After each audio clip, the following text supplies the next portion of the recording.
Hotel tourism पर आपका स्वागत है। बिहार एनडीए में सब कुछ ठीक ठाक नहीं है। वैसे बिहार विधानसभा के 4 रिक्त सीटों पर हुए उपचुनाव में एनडीए को विजय मिली है।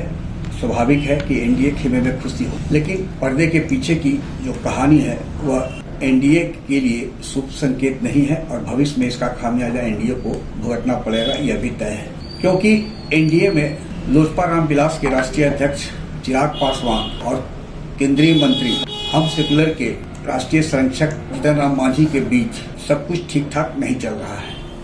यही कारण है कि चिराग पासवान, जो कि मोदी कैबिनेट में जीतन राम मांझी के कलीग भी हैं, एनडीए के एक बड़े चेहरा हैं।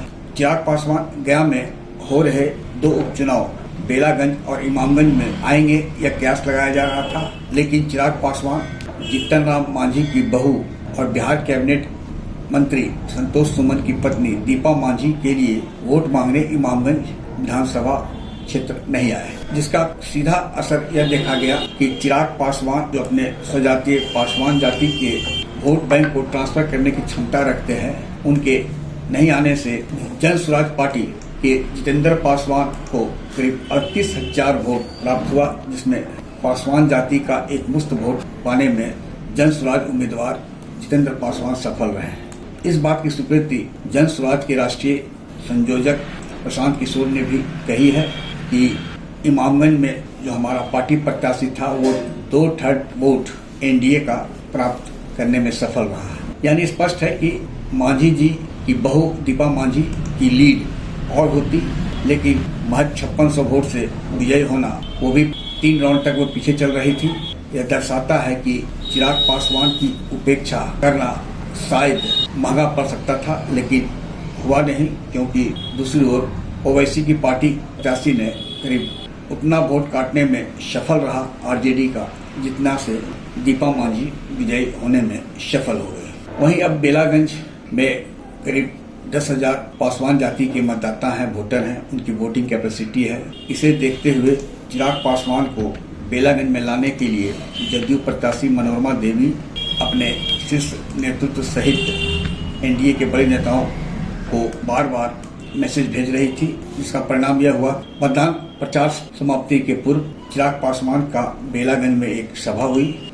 उस भीड़ में काफी संख्या में यूथ नजर आए, जो चिराग पासवान की इज्जत पाने के लिए बेताब थे, बेकाबू थे, और एक मुफ्त वोट ट्रांसफर कराने में चिराग पासवान सफल रहे अपने जातीय मतदाताओं का।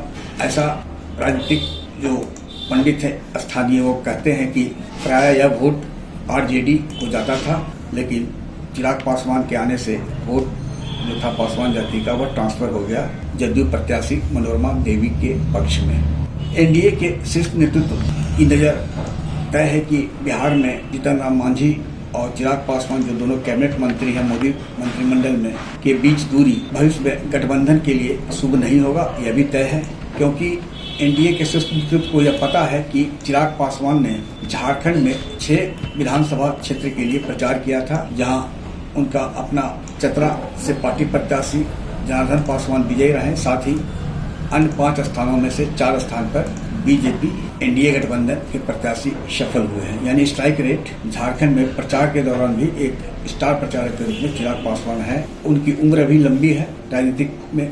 ऐसे में एनडीए का शीर्ष नेतृत्व या का प्रयास होगा कि दोनों के बीच जो तल्खी है उसे दूर किया जाए। इसके पीछे आरक्षण में क्रीमी लेयर विवाद है, जिसमें मांझी और चिराग पासवान का अपना स्टैंड है, लेकिन दोनों के बीच जो वैचारिक मत भिन्नता है वह मन भिन्नता में न तब्दील हो, इसे रोकने के लिए एनडीए गठबंधन के शीर्ष नेतृत्व की पहल की आवश्यकता है, जो भविष्य में हो सकता है। इससे इनकार नहीं किया जा सकता है। आग्रह है कि इस वीडियो के लिंक को लाइक, शेयर, सब्सक्राइब अवश्य करें। धन्यवाद, नमस्कार।